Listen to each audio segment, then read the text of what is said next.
It's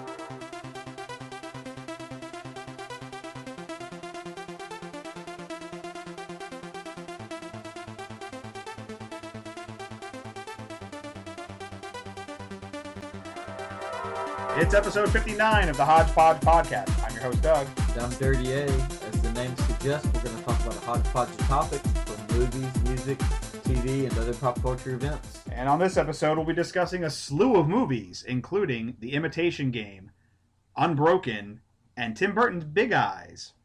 You can reach us at the hodgepodgepodcast@gmail.com or over on our website, thehodgepodgepodcast.com, or look us up on iTunes and YouTube and subscribe. And before or don't. Well, I mean, or don't. We're not that picky. That's fine. Yeah. Whatever. You won't hurt our feelings. Before we dive into all the movies we've seen over the last weekend, like over the last 3 days. It's been a barrage of movies. Yes. We had, because as we're recording this, it's the Sunday after Christmas, so as any moviegoers know, Christmas is the big day where they release, or the studios release all these freaking movies. One movie that was not going to be released, but then got a last-minute stay of execution, was Seth Rogen and James Franco's film The Interview, which, if you've been following the news, has gone through a whole mess of controversy, and it got pulled from the theaters, and the Sony hack, and all that kind of shit. And basically what happened was a bunch of independent theaters, I think it was about like 300 or so, were going to show it.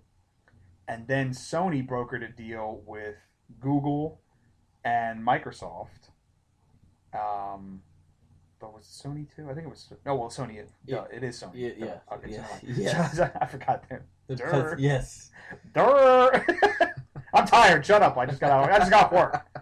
So they brokered a deal with Google and Microsoft. And they put the movie on YouTube, Google Play, and Xbox Live. And then now you just told me just before we started recording that now it's going to be on iTunes as well. Yeah, they just announced today that it will be available. I'm not sure if it's available right now. I don't think so, but it will be shortly. So on the 24th, independently of each other, Dirty A and I watched The Interview. Thanks, Obama. No, thanks, no, Obama. Thanks. Obama. According to North Korea, it's his Right. fault. It's all his fault. So we'll talk about The Interview first, before we get to all the other movies we saw in the actual theater. Yeah, and this, of course, was the next vehicle of Seth Rogen and Evan Goldberg. Right. They wrote this and directed it. Right. They've collaborated before. The last one, This Is the End, which was brilliant. Yeah, This Is the End was really, really good, and did it make our year best? It may have. I know it made my best of the summer for sure. It was definitely in my summer best. I can't remember if it cracked, but I think it just missed out on my top 5 of the year. But this movie is This Is the End. No, it's not. It has its moments. And it's not that it's a bad movie. No, it's not. It's funny. But it's a comedy of diminishing returns. Like as time goes on, you laugh a little less and less towards the end. And then the end picks up a little bit again, kind of as they do. But it's still a pretty funny movie. If you live under a rock and don't know the premise of this movie, it is James Franco is the TV personality on a Skylark Tonight, on an entertainment show, kind of like Entertainment Tonight type of thing. Yeah, called Skylark. Yeah, he's like I would say I guess he's maybe a little bit like Graham Norton, maybe. Yeah, if you were from where you or Barbara Walters. Yeah, he's a personality. Right. He's very well known. Right. And Seth Rogen is kind of the show's producer. Right. And they get the opportunity to interview Kim Jong-un over in North Korea. Right. In an effort for them to try to be more newsy, right, as opposed to more flashy, more celebrity news. And so before they head over there for this interview, the CIA approaches them and says, "We would like you to off Kim Jong-un for us while you're there." And of course, then hijinks ensue. Right. Kim Jong Un is apparently a big fan of. He's apparently a big fan of Skylark Tonight, and he's played. Kim is played by Randall Park, who you'll remember from Veep is the war vet from Veep who's running for president. That's right. And I forget his name though, off the top of my head. But I don't know. That's a funny character. He's funny, but so he plays Kim Jong Un. He does a great job here. He plays him like almost like a 14-year-old girl, because he's a starstruck 14-year-old girl when Dave Skylark shows up, and he is also prone to bouts of hissy fits, as dictators are. The thing about this movie is that it's surprising that there was such a big kerfuffle about it. Obviously, North Korea is pissed off because it's a movie about assassinating an actual sitting head of state. However, it's kind of like, if a forest falls in the trees, if a tree falls in the forest. See, I'm tired, man. If a tree falls in the forest and no one's around to hear it, it doesn't make a sound. If a movie comes out about killing the leader of North Korea, but the people of North Korea can't see it, does it really fucking matter? Right. And let's be honest, this is not like it's some real life action movie. I mean, this is complete. It's a complete farce. Yeah, and it's not even like a political satire. It's not satirical. This is all slapsticky and just whimsical fun. They needed a bad guy. They picked him as the bad guy to make it topical, I guess. Yeah, that's exactly why. And it's a shame because they really did have an opportunity to do something satirical, and they don't. Right. And this would have been 10 times funnier had they actually made it more poignant. Yeah, it's more of an indictment on America's obsession with celebrity culture. Is really more of what it is, and it's funny. I mean, it's really funny in parts. The CIA is predictably inept. And as they are in a lot of comedies, and some would say in real life. But it's just a straight ahead comedy. It's very crude, as you come to expect. No surprises here. This is a Seth Rogen movie. It's pretty predictable. I mean, the plot's pretty predictable, and but I found myself laughing a lot, and stay all the way through the credits for one last gag, but. It's funny, but is it worth all the drama? No, it's not. Not by a mile. I mean, it's not like this is The Godfather or something. The funny thing about it is that had North Korea not made Distinct, the movie probably wouldn't have been seen by as many people. Probably not. It's now being seen by more people because of North Korea. Yeah. So you can check it out. It's online now. It's also playing in some theaters. I wouldn't be surprised if it expands wider. Probably. At this point, cat's out of the bag. What's the point? Yeah. Why not? Honestly, for the audience, it's best just to take your $5 and rent it at home. Yeah. There's no reason to go see this in the theater. No, there isn't. It's not like it's Interstellar or something. It made about $3 million over the weekend or something like that. Something like that. I know the day one it was 1 million. It was at 1 million after Friday. Yeah. Probably 3 million. Yeah. So, which is not bad. I mean, considering the way it was released. Yeah. It's that could be that this could inadvertently open the door for how movies are released. How movies are released in the future. Yep. Because it's really expensive to put them in the theaters, and what's the point if nobody's going to go see them? Yep, but yeah, so yeah, it's plenty of laughs here. They just they don't all hit the mark, but what comedy does. Cast does a good job. Yeah, it's always good to see Lizzie Kaplan.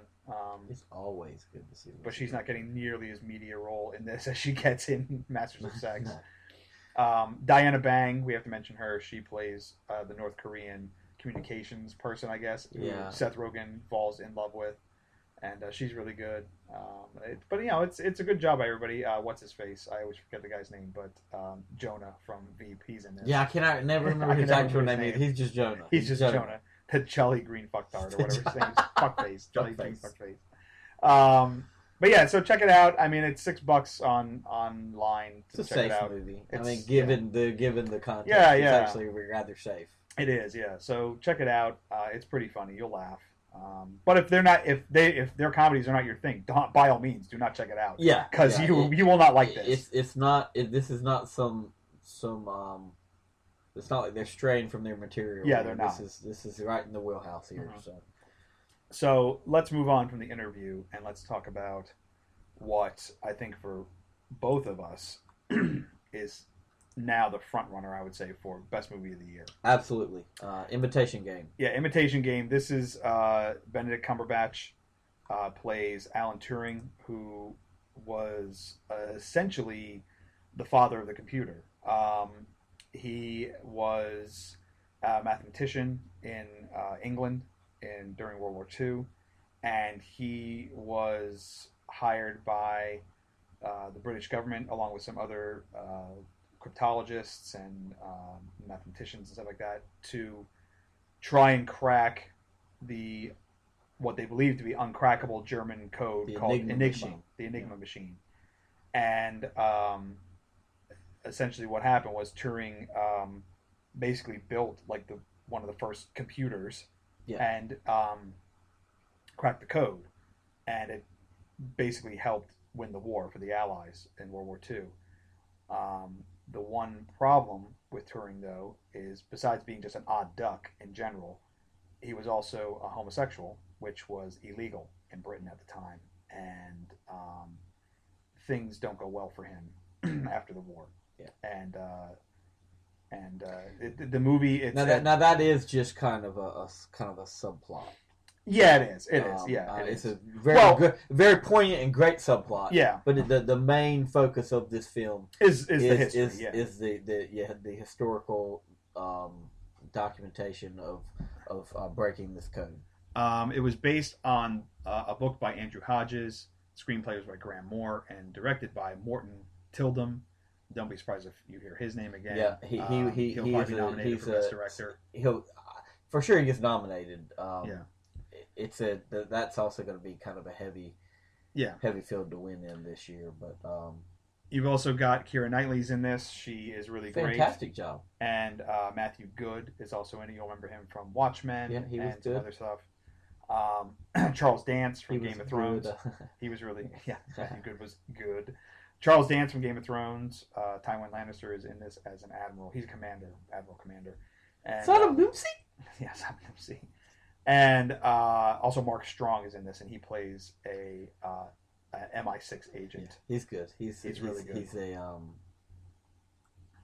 very, very interesting character on screen.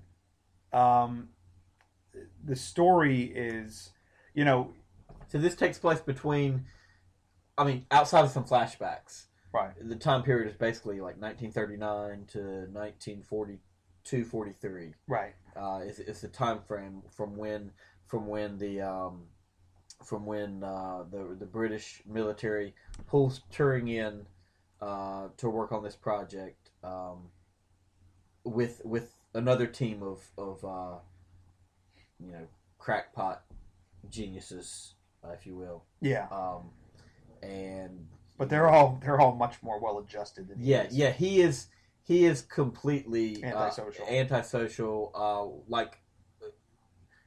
Almost to the point of it's. Yeah, unfortunately, I don't know any other than this movie. I don't know much about Turing's history. Right. Yeah. But it seemed like he might have had something like some kind of Asperger's type of thing. I mean, he was extremely awkward and antisocial, to the point where he didn't even understand the vernacular speech. Right. Because to him everything has to be so literal. Right. Yeah. So he's like Drax. Drax. He's Drax the Destroyer. Yeah. Except much smarter. Yeah. Nothing goes over his head because his reflexes are too fast and he will catch it. But yeah. So that's good. So so he struggles a lot with that. A lot of the movie is he's trying to explain to these, regular military folk and even the people that he's working with what he's trying to do, but he struggles to have them understand the gravity of what he's really trying to do, and a lot of it is that communication gap, which is really interesting. Yeah, let's also clarify what they were trying to do by breaking this code. basically the way this machine was set up. The Enigma machine. The Enigma machine from Germany. What they said was 156 million. Yes. That's how many permutations of code there could be in there. These people were trying to crack it on their own, and they only had a short window. It changes daily. It changes daily. It changes. So every day they have to start over. Right. So every day at midnight, basically, they had to start over. But Turing was the only one who realized you're not going to be able to do. A person is not going to be able to do this. Right. A machine will need to be a machine, and it was just really a great film from top to bottom. You said that after because you saw it before I did because I had to work on Christmas, but you said that you felt that maybe it wasn't because you know the outcome of the war and all that stuff. Some of the suspense is gone. Yeah, but see, I didn't feel that way after I saw it because you come to care about all these characters, all the people that work with him. Absolutely. Keira Knightley and Good, and then the other the guy who I won't spoil anything, but the other guy, all those guys, you come to care about them, and there is suspense, and and I know the history of this because to a degree because World War II is like my favorite period of history. I was a history major in college, so it's like I know a lot about it, but his contribution was kept secret for a long time. I think it was not until the 90s that would have been released what he really did because it was all top secret for 50 years after that. Yeah. And that they go into that in the movie and how even Turing understands the necessity of this moving forward. And right. But yeah, to that point you made, I 100% agree with you. I was referring to, suspense, the overall suspense of the war. But there are absolutely, within the characters, you absolutely care. And that's the difference between a movie like this and, say, a movie like Fury. Where Fury, we didn't even care about the characters. So when you know how the war ends, you're like, well, who cares? And you don't care about because all it's about is war as hell. Then you don't really give a shit because you know how the war ends, so you know what happens. That's my point. This is more character driven. It's more about him and his friends. You do care about the characters. The setting just in this is the historical. It's the war, and it's just done brilliantly. Yeah. I'll make a comparison here, but I'll preface it by saying that I'm not comparing the quality of these movies. Right. But this to me was a lot like a movie I've seen. It was based on the American side called Fat Man, Little Boy. Right. The making of the atomic bombs. Right. With Paul Newman and John Cusack, where they get these eggheads all in like a big think tank just trying to figure out how they're going to do this, starting from ground zero. Right. They know what they have to accomplish, but they have no idea how they're going to get there. And they basically just ship them off, drop them in a room and say, go at it. Because that's what they do here in Imitation Games. These guys are left to do their thing. Right. Like they have oversight, but they're given free roam to do what they need to do. And even Turing, within that group, is doing his own thing by himself for the longest time. And that's hilarious how he goes about that. That was that was so good. There's a lot of humor in this movie too. I mean, there's a lot. I mean, it's a very bittersweet movie. There's a lot of sadness in it, but there is a lot of humor. I mean, I found myself laughing a lot at some of because he doesn't quite get social interaction and stuff like that. But then there's other stuff too that comes up. It's just droll British humor that you and I both like a lot. It's enough humor to keep the audience completely engaged and interested, but not enough to demean the meaning of the movie, right? The power of it, right? So we don't, and it's. We don't want to give anything else really away. No. It's not a very long movie. It's just under 2 hours, I guess. I mean, this goes to show you can make a movie under 2 hours. Yeah. That's brilliant. Yeah, and it really cut to the heart of his life and who he was and what he did and his importance, I guess, to history. You should definitely check out Imitation Game if it should be playing in your area because I'm pretty sure it's a wide release now. It is. Definitely check out Imitation Game. But to that point about focusing on, the character and all this stuff, there's another movie that's out there right now that didn't do such a good job with that, And that is the movie that everybody thought was going to be the big, 800-pound gorilla come Oscar time. Yeah. And that's Angelina Jolie's Unbroken. Yeah. Not a bad movie. Not a bad movie by any stretch of the imagination. It's just it's not really emotional. Yeah. You go into a movie like this and you have that expectation that this is going to evoke a lot of emotion, a lot of feeling, and it really doesn't. Yeah. It tells a powerful story. Right. But it's somehow the story, the way it's told, I guess, is a little stiff, maybe. Yeah. The problem, basically, the Unbroken is based on a book. Laura Hillenbrand. She wrote the book called Unbroken, and it's the story about Louis Zamperini, who was an Olympic athlete, and then went on to fight in the war. And he ran track in the Berlin Olympics, which was in 1936, which was basically the Nazi Olympics. That was an interesting image when you see that on screen. Yeah. And then he goes on to enlist to fight against his Olympic host, Hitler. So, but he was in the Pacific Theater fighting against Japan, and he becomes a bombardier, and on a routine rescue mission, their plane goes down, and he's lost at sea for 47 days. He and two of his crew. Right. 45 days. Yeah, 47. I think. 40. I mean, lost at sea. Yeah. That's crazy. Yeah, 47 days. Lost at sea, and then they're quote unquote rescued by the Japanese Navy. And then they still have concentration camps. Who promptly put them into war camps. Yeah. I mean, just how I mean, if that doesn't break your spirit, I don't know what will. You're dead at sea, and then you're thrown into worse. Yeah, even worse. So, I think the reason why this didn't resonate, and it like you said, it's a good movie. Right. I mean, I enjoyed it. I enjoyed watching it. Yeah, it's the reason very historical. It's just focused. It's very straight ahead, and it doesn't. I think it was trying to be like this uplifting story, and it just didn't get there. And I think the reason why is because it's almost like 2/3 of a movie. They don't. The last third is just told to you in text at the end of the movie. Right. They don't show you what happens to him after the war. Right.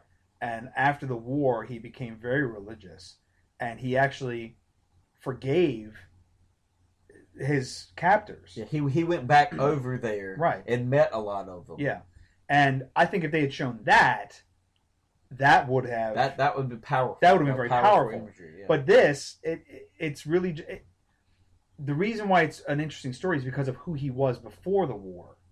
They could have shown more of that. They could have shown more of the Olympic side of it. Right. But they focus, Angelina Jolie, and then the screenplay is by 4 different people. The Coen brothers.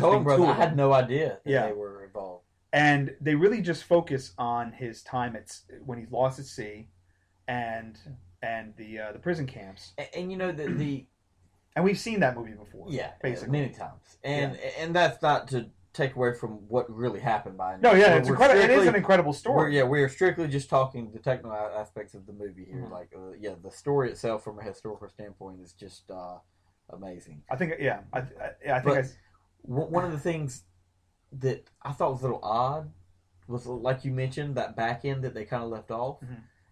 But they added the front end, like when he was a little boy, like when he was younger, and to me, I didn't understand. That didn't even seem necessary. It didn't serve me to know him any better. Yeah. Whereas if they had taken that time and used it on the back end, right, I felt like the movie would have been better served. Yeah, when he was a kid, they were immigrants. They were from Italy, and when he was a little boy, he got into trouble a lot, and he just fighting authority, pushing back against authority, but they really showed you a lot of that. I mean, I think they did that to show how his brother got him, basically saved him. Sure. Because his brother saves him by getting him into track. But again, as far as the story that they were telling, that didn't add anything for me to the story. Well, so they could put in if I could take it, I can make it. That's right. Yeah, he says like 3 or 4 different times. Yeah. Right. Which is fine. That's his motto. That's cool. Yeah. I think I wrote when I posted my review for it, I was like, it's the story of an incredible man, but is it an incredible film? And the answer is no. It's really not. It's a long film. It is long, and to be honest, with as much crap as went on in his life, it probably should have been longer, honestly. But it was an interesting movie. I liked it. By no means do I give it a bad review, but people are probably going to be disappointed by it because I think they're expecting it to be. And they'll say, I've seen this and I've seen it done better. Yeah. Because that's the other thing too. It's like it's really just him surviving in the camps. It's not like something like Rescue Dawn where like they have to escape. That's right.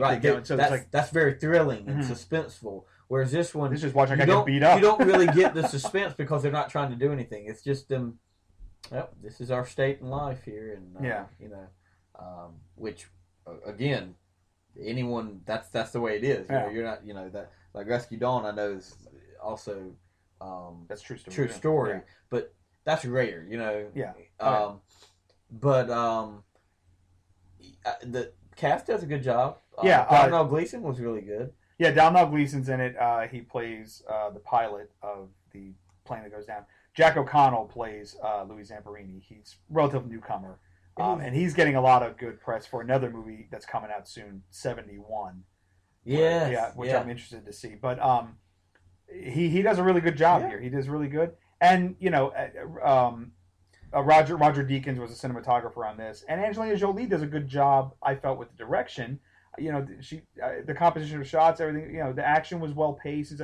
It's just that I think they needed to make it either longer or trim off a little bit of the time at sea. I think they trim off a little bit more. I think they need to trim off the beginning and the time at sea. Mm-hmm. The time at sea got really redundant because literally that's all it is, and we get it. We get it. Yeah. You put on the screen how many days have passed, and that's going to tell the audience everything. Right. You don't have to go. Here's day 5.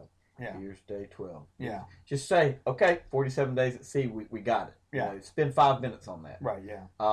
But I say that, but now at the same time I think, but watching it and how repetitive that was and how grueling that was, and then to get to that build up where you think it's a rescue and then it's not. Right. I mean that kind of, even as the audience, you get dejected by that because you're like, they've already gone through all this and now, which is funny. It's uses the old classic where he's looks at his Domhnall Gleeson, who he's talking to, and he's like, I've got good news and bad news. Yeah. And it's just the shadow of the Japanese people with their guns, like, looking over them.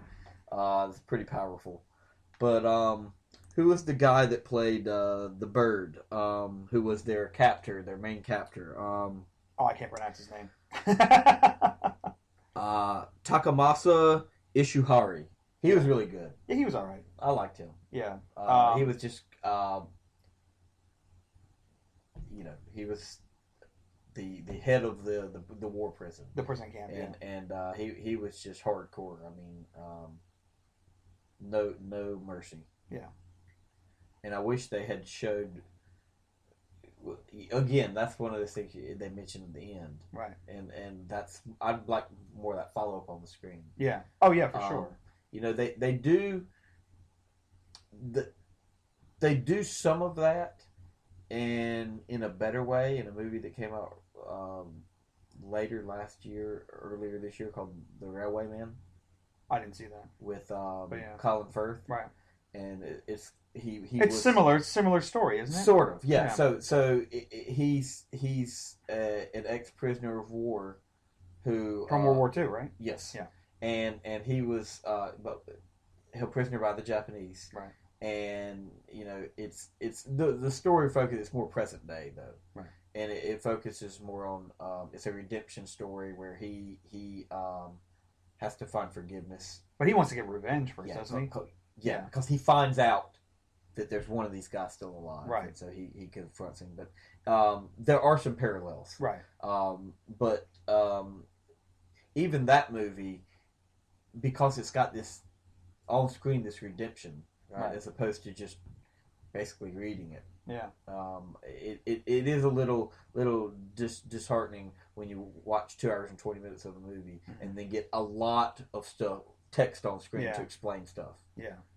Yeah. But they do a very good image of like the real Zapparini at the end, like as like an 80-year-old man. That was really he died just this year. Yeah, like he died just this year. He was.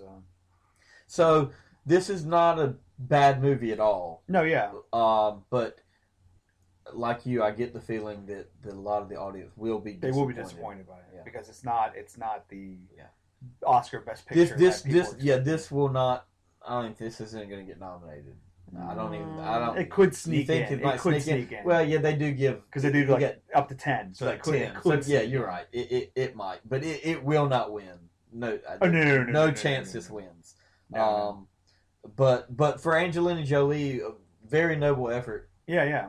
This time out. Yeah. So. Yeah. Good for her. I haven't seen her other movie. I didn't see her other movie. What was it? The Land of Honey and Milk or something? I didn't see that. I heard it was okay. Yeah. I don't know. Now, let's talk about a movie that was preempted by my car accident. We we were on our way to go see Chris Rock's movie Top 5, and then I got into a car accident, and I'm okay. And everybody was okay in the accident, except for my car. And we ended up not going to see it. But just yesterday, Dirty A is like, hey, what are you doing in an hour? I'm like, oh, nothing. I guess we're going to see Top 5. Awesome.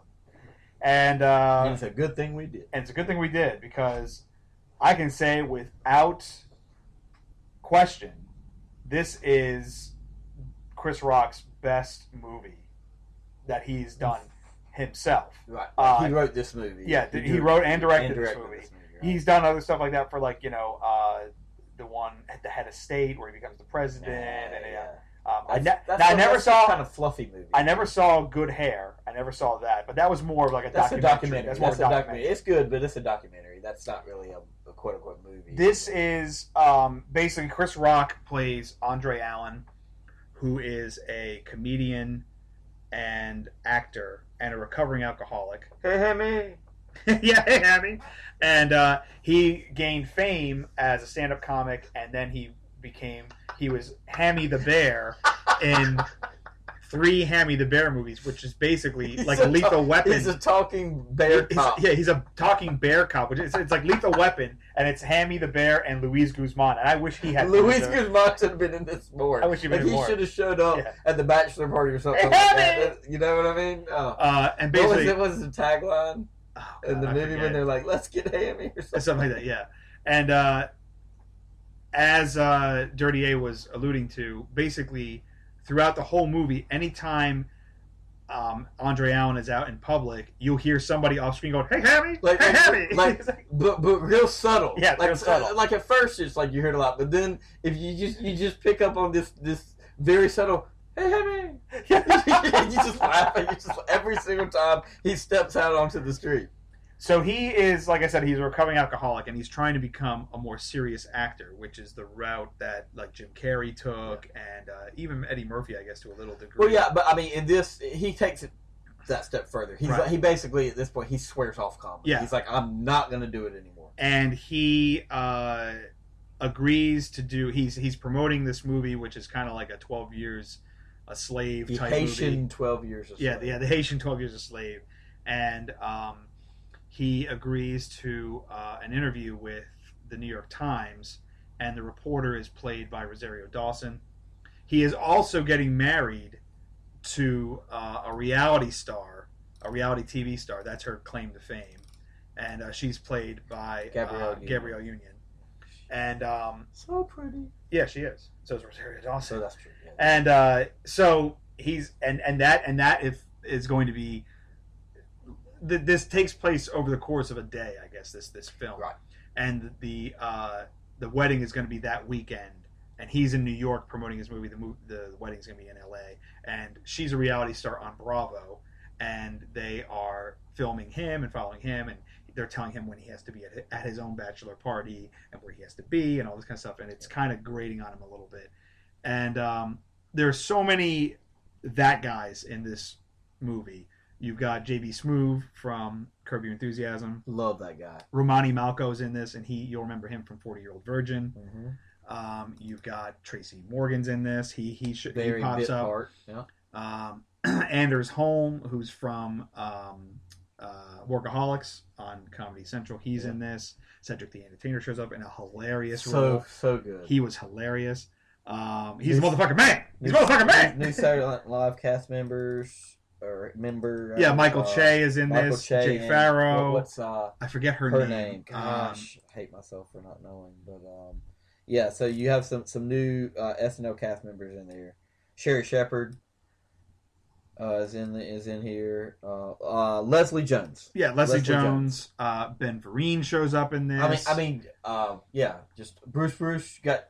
Bruce. Adam Sandler shows up. Whoopi Goldberg. The greatest cameo, which we will not spoil what he does, but the greatest cameo is by Jerry Seinfeld. Jerry Seinfeld, so funny. He fucking clobbers. He's on this. screen it's 60 seconds, and it's hilarious. A little bit longer than that, but he's on screen for a couple minutes. Yeah. But I mean, he is. Oh my god, his cameo. I was dying. It was we funny. were dying.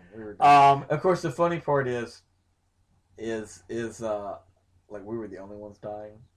Because he's a white comedian. I guess. I mean, I'm not. That's what it was. I mean, like we're dying at the Jerry Seinfeld cameo, and the other people were just like, whatever.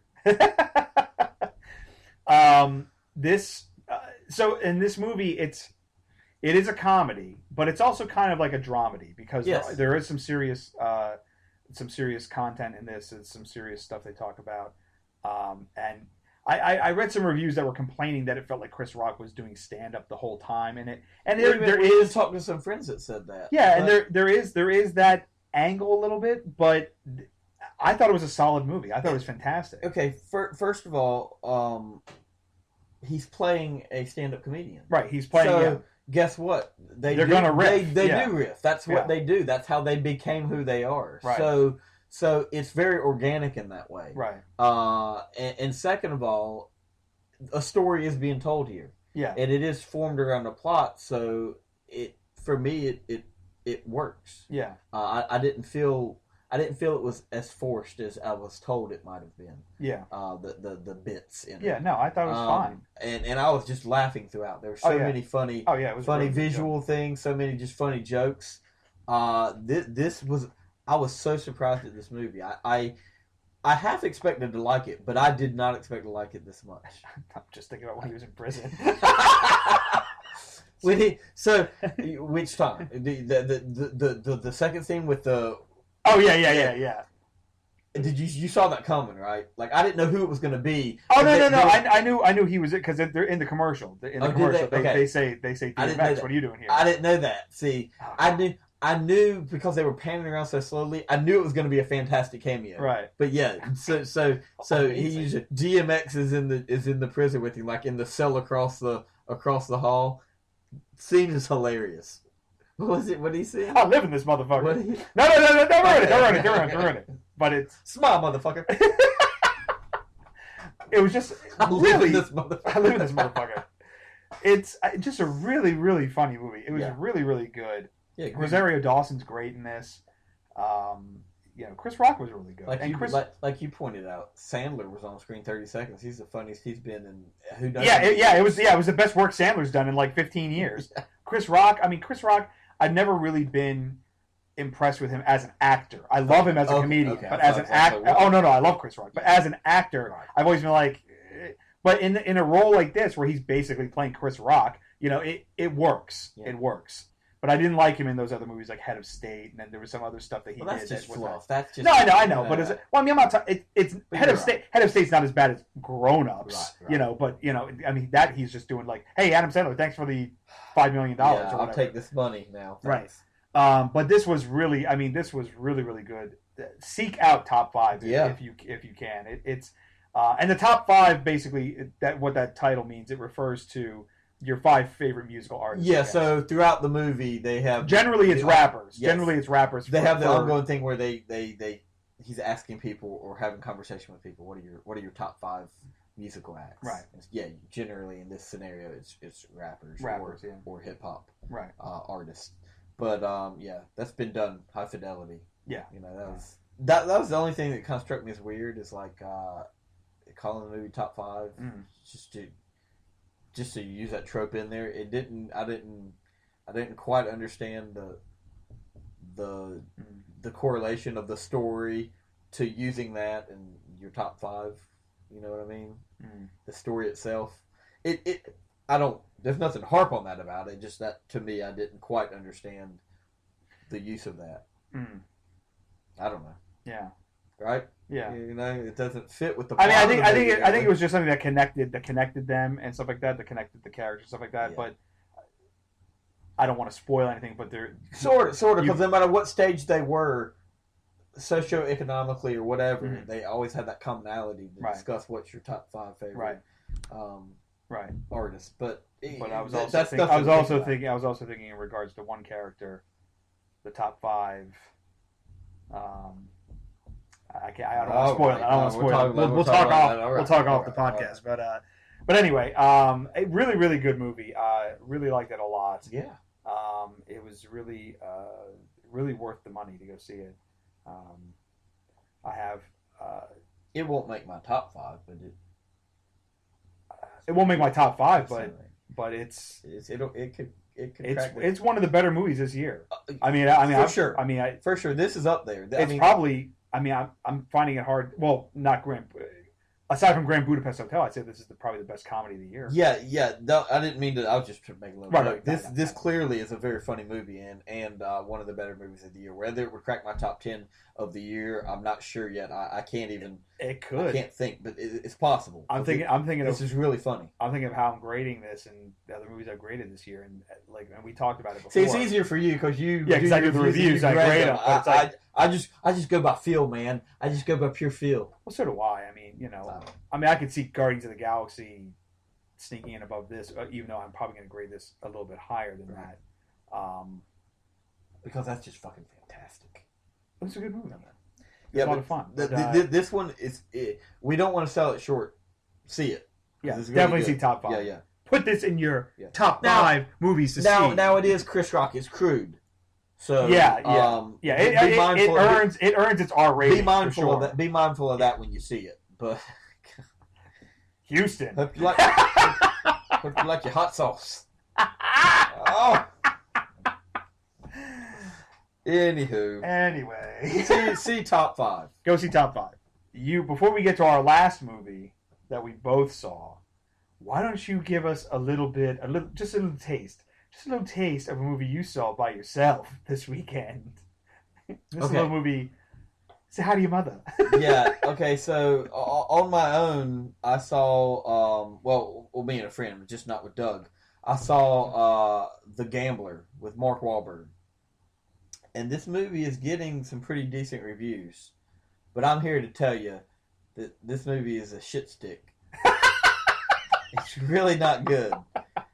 I don't understand why this movie is getting good reviews. It's kind of like uses all these different gambling cliches in the book, and the story is okay. So the story is Mark Wahlberg's character. I'm not even going to go into detail on names and stuff, but because I don't care enough to look it up.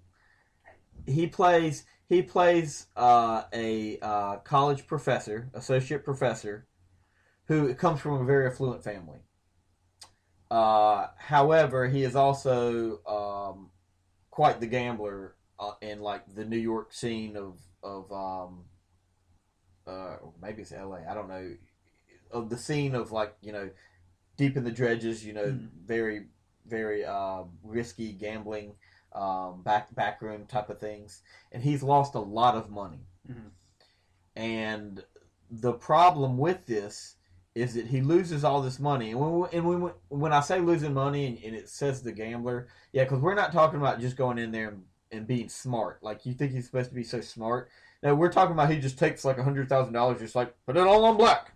It's just like, it just slides it over there. Like,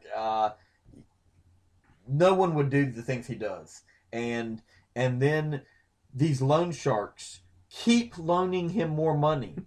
On top of this bad money that he's already owed them. And he's got like the 3 biggest loan sharks all loaning him money. And they're all aware that he owes the other loan sharks. Like, it makes no sense. He would have been dead 3 times over. Right. But, before this movie ended. But instead, to keep the plot rolling, they just allow him to keep gambling with his money. And then at one point in the story, his mother, played by Jessica Lange, actually gives him $260,000 to pay off his debts. And what does he do? He goes and takes the $260,000 and blows it all on like 2 hands of blackjack. Now this is a remake of 1974's The Gambler. Russian movie, I think. No, it's based on a Russian story. Okay, the movie's a remake. This is actually based on a Russian story. But it was made in 1974 with Jimmy Caan as the Mark Wahlberg character. I haven't seen that. Yeah, well, from what I understand, it's way better. Hey, it can't be worse. I'm still blown away at how many good reviews this movie got.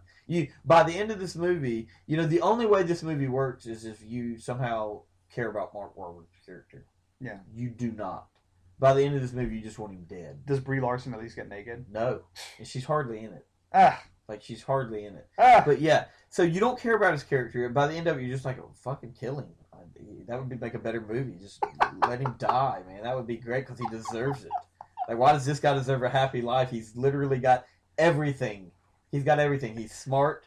He's come from an affluent family. He's making money now. He makes over $100,000 a year as it is as a professor, and he just blows it all away. It's like, why does this guy deserve a 5th, 6th chance? You fucking degenerate. I mean, it was really hard to watch. Our friend Jen's she says this movie's got the whitest people problems ever because it's just Mark Wahlberg having everything in the world you could ever ask for and just throwing it all away again and again and again. And the problem is this isn't like a redemption story. He learns no lesson at the end of it. It's not like at the end of it he's like, this gambling's for the birds. I'm not going to do this anymore. He ends it by borrowing money from another loan shark and then going back to the gambling place and taking all this money and doing what he did at the beginning of the movie and say, we're putting it all on black because I got to pay this guy off too. And then, it comes up black and everything's okay. And he learns nothing. and then... No, he learns always bet on black. Yeah, he learns always bet on black. He learns gambling's great. Okay? And then it's like to really play with the audience. They're like, the storytellers or director here are like, I think we really need some kind of climax other than this. So after he gets out of doing that and paying them off, he's just like, they're like, hey, you need to ride home. He's like, I'm just gonna run. And he just takes off running down the road, and then the sky changes from night to dawn, and he's still running. I think he ran across the entire fucking city, to the hotel where Bree's staying, and then that's the end of the movie. It's him running to go meet her again. There are pieces of dialogue in this that I think too many people are going to construe as brilliant writing, brilliant dialogue. Mm-hmm. But the fact of the matter is when you say things fast, it doesn't make it good dialogue. Right. Like you got John Goodman, who's fine in this movie, by the way. He riffs off these lines that are real fast, and they have this conversation, but it's just they're not really saying anything. Right. And then you got Mark Wahlberg as doing his teaching job, and he's spouting off a lot of shit that a lot of people might laugh at. But I'm like, this doesn't make it good writing just because he can jump on top of a desk and Yeah. To me, this movie fell flat on all cylinders. I was very disappointed. Hey, say hi to your mother for me. Say hi to your mother for me. Say hi to the Academy for me. Nope. So yeah, don't go waste your time on that. I also saw Night at the Museum. The third one. The third Night at the Museum. Part the third. Hey, Doug, have you seen the first one? No. Oh, you just say yes. Yes. Then you've seen the third one. It's the exact same as the other ones. Okay. If you like those, you're gonna like this. I didn't even bother to see the first two. Yeah. So speaking of, you brought up Night at the Museum. Speaking of hacks, Tim Burton was very careening into that category with all these shitty movies he's been doing with Johnny Depp lately, like the Alice in the Wonderland and all this other crap. But he has delivered a new film that I would say is his best movie in years. Yeah. And that is the strange story of Margaret Keane and her husband Walter Keane. And this movie is called Big Eyes.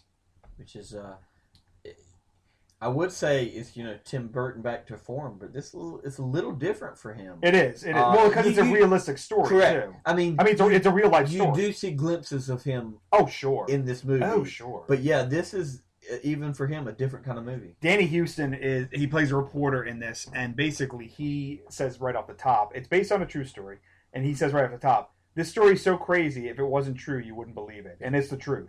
Yeah. Didn't you mention that Tim Burton did an interview where he's basically like, no, this is how this played out. Yeah. So what happened is that Margaret Keane, you've seen her artwork. She is... Yeah, there's no chance you've never seen this stuff. Yeah. And what do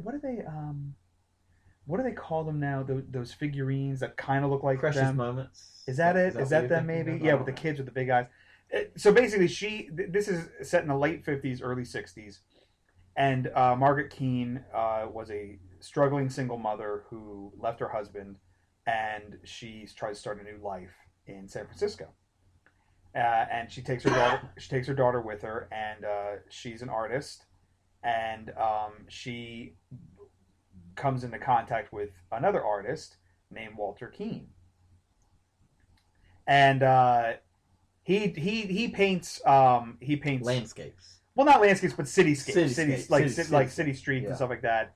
And then, but what she paints are these children who are haunting images of these children with these big saucer-like eyes, and it's very iconic. You've seen them when you take one look, you're like, oh, I've seen those before. Yes. And basically, what happens is the two of them fall in love, and then they get married. It's very, very quick what happens. Yeah. So she kind of needs it to be quick because the husband, her ex-husband, is trying to take the kid. Is trying to take the kid, saying she doesn't have an environment suitable. She doesn't have the income. Right. So in comes Walter. He says, "Hey, marry me, and we'll problem solve." Yeah, and he's a part-time artist because he is also a realtor. So he has some money too. So what happens is he tries to get their art shown at this Foo Gallery, which is run by Jason Schwartzman. And he's hilarious. I love Jason Schwartzman. He's hilarious in his role. And then he tries to get the art shown anywhere, and he ends up in the back of this nightclub, in the hallway that leads to the bathroom. Yeah, like a jazz club. Yeah. And they let him show the art there. A woman falls in love with one of Margaret's pieces of one of the kids, and basically Walter takes the credit that he painted. Yeah, so he's back there trying to sell the pieces, right? And it just so happens that because he claims that they want to meet the artist. This original patron likes her piece better, which becomes more and more obvious, common, as this goes on. And he takes it upon himself to. It says Keane on it, right? Right. She signs it Keane, and he says, "Yeah, this is me," and kind of snowballs. She goes along with it, with the ruse. Right. He's a very slick talker. Yeah, he's very charismatic. He's a great salesman. Yeah, he's a marketing genius. Yeah. And basically, what happened is that he came up with the idea to take these original, unique pieces of art and then reproduce them cheaply into posters and postcards and all that stuff, so that common people could buy the art. But even that was later. I mean, right. They're selling for $500 a pop. Right. The originals. Right. And then it gets, then the light bulb goes off. Yeah. Because people are stealing. Because people are stealing the advertisement posters for their gallery, and so then they just make millions of dollars. As Jason Schwartzman says, Jesus Christ, it's become a movement. Yeah, exactly. So and then her artwork ended up in grocery stores and hardware stores, right, all these places you could buy the posters. and she becomes uncomfortable with their arrangement, and he becomes more erratic as he is not getting the critical love that he so desires. Yeah. And it basically tears them apart. She you got to understand, she puts her heart and soul into these paintings. Right. And then on top of that, she's having to lie to everyone, including her daughter, who she's always truthful with. Right. And it becomes harder and harder for her to do that as this movie goes on. And it becomes easier and easier for him to keep up the lie. Right. He actually revels in it. Right. He creates backstories for how it's all created. Right. And he keeps her under his thumb and is able to manipulate her into keeping the secret. And the reason why she stays with him and goes along with it is because she has to take care of her daughter. And this is also before the women's lib movement. So she is, as he says, people aren't interested in, quote, lady art. Right. You gotta remember the time period here. Right. This is where women have their quote unquote place. Right. Exactly. And it is not working. Right. And making money. Right. And so she feels very trapped. So what happens is it tears them apart, and then she eventually takes him to court to get the credit that she deserves. And that is actually the best scene in the entire movie because it is that's 10 minutes of the crazy. Movie. I mean, you're just like, no way this happened. And that's what Dirty A is referring to. Tim Burton was on The Daily Show, and Jon Stewart asked him, he goes, now did that really happen like that? And Tim Burton's like, yes. He goes, the court scene happened. And I'm not going to spoil anything for you. Right. You got to go see this. It's a very sweet movie. It's a very funny movie. And it's really right up Tim Burton's alley. And it's not really maudlin in any way. I wouldn't say it's as maudlin as, say, Edward Scissorhands could get, No, but right. It's right in that wheelhouse right there. It's not as strange as that because this is not a fantasy. This is. But you see like where they live and stuff. You can envision like the streets of Edward Scissorhands a little bit. Yes, yeah. Exactly. Yeah. And then when she's going through a period where she's, say, depressed and really, she starts to see people with the eyes, big eyes, and that, you're like, oh, there's that Tim Burton. Yeah, there's Tim Burton. Yeah. My only issue with the movie really were the characters themselves because Walter becomes so despicable that you're just like, why don't you just fucking leave? And I know what we said before, that it is the time and all that kind of stuff. But she's already done it once. Right, exactly. Yeah, true. And so and then you're just like, you can't believe how much she compromises, her integrity and stuff like that. Yeah. So that's not Tim Burton's fault. It's not the writer's fault. That's just the way it happened. So it's like, it's just that the characters were driving me crazy. I was like, leave him. He just becomes batshit. Yeah, he does. But it's great supporting cast in this. Kristen Ritter shows up in this as her friend that she reconnects with when she moves to San Francisco. Right. She actually just got cast on the Marvel Netflix show Jessica Jones, so she's going to be she's going to be part of the Marvel universe. Oh yeah, as Jessica Jones. I can't wait for that actually because that was actually when that comic first came out. That was actually a really good comic. Michael Bendis wrote it. We mentioned Jason Schwartzman, Danny Houston's in it, and also Terrence Stamp is in it as a critic, as a preeminent art critic who loathes this thing, despises the art, despises Keane, he despises all of it. It's all him. It's all kitsch. Yeah, and it's just a great which movie. is not untrue. I mean, no, it's not. Yeah, it's not. It is. Walter Keane turns it into kitsch, right? With reproducing it, right? And from marketing standpoint, it's brilliant, right? But when you start talking about the art world, it becomes less art at that point, right? For sure, and more product. And like the senior mentioned earlier, the judge who presides over their case, James Sato, he's hilarious. He's great. He's really good. It's really good. Just a really, really good movie. I enjoyed this way more than I thought I was going to. Like I just thought I was going to just sit through another one of those Tim Burton movies in his last 10 years and just be like, meh. No, this is a good movie. This is his best movie in 10 years. Yeah. I mean, it's really, really good. And definitely check out Big Eyes. I know it's probably not going to, it's going to get lost in the sea of releases 100%. that came out. There's so much more. Definitely check it out because you could be looking at Amy Adams possibly getting nominated for an Oscar. She's really good. She's really good in this, and as we've mentioned, Christoph Waltz, yeah, as a supporting actor was pretty damn good. Yeah, maybe. She, as we mentioned in previous episodes, that the best actress race is looking kind of thin this year, so she could sneak in and get nominated for this. Yeah. And who knows, the movie itself, like we said, because 10 movies, this is a movie that's kind of an outlier. It could sneak in. Yeah, it's possible. I guess I won't say it would surprise me, but I'm probably doubtful. Yeah. But it could sneak in. Yeah. But definitely check out Big Eyes if you can. It's a lot of fun. It's really, really good. And that'll basically do it. Basically, we just shot through like 6 movies. Seven movies. That'll do it for us for this episode of the podcast. Not sure what we'll do next time. We were just discussing beforehand that maybe we were discussing we should do a Seinfeld podcast. So that will definitely happen sometime. But we don't know. We'll see what happens.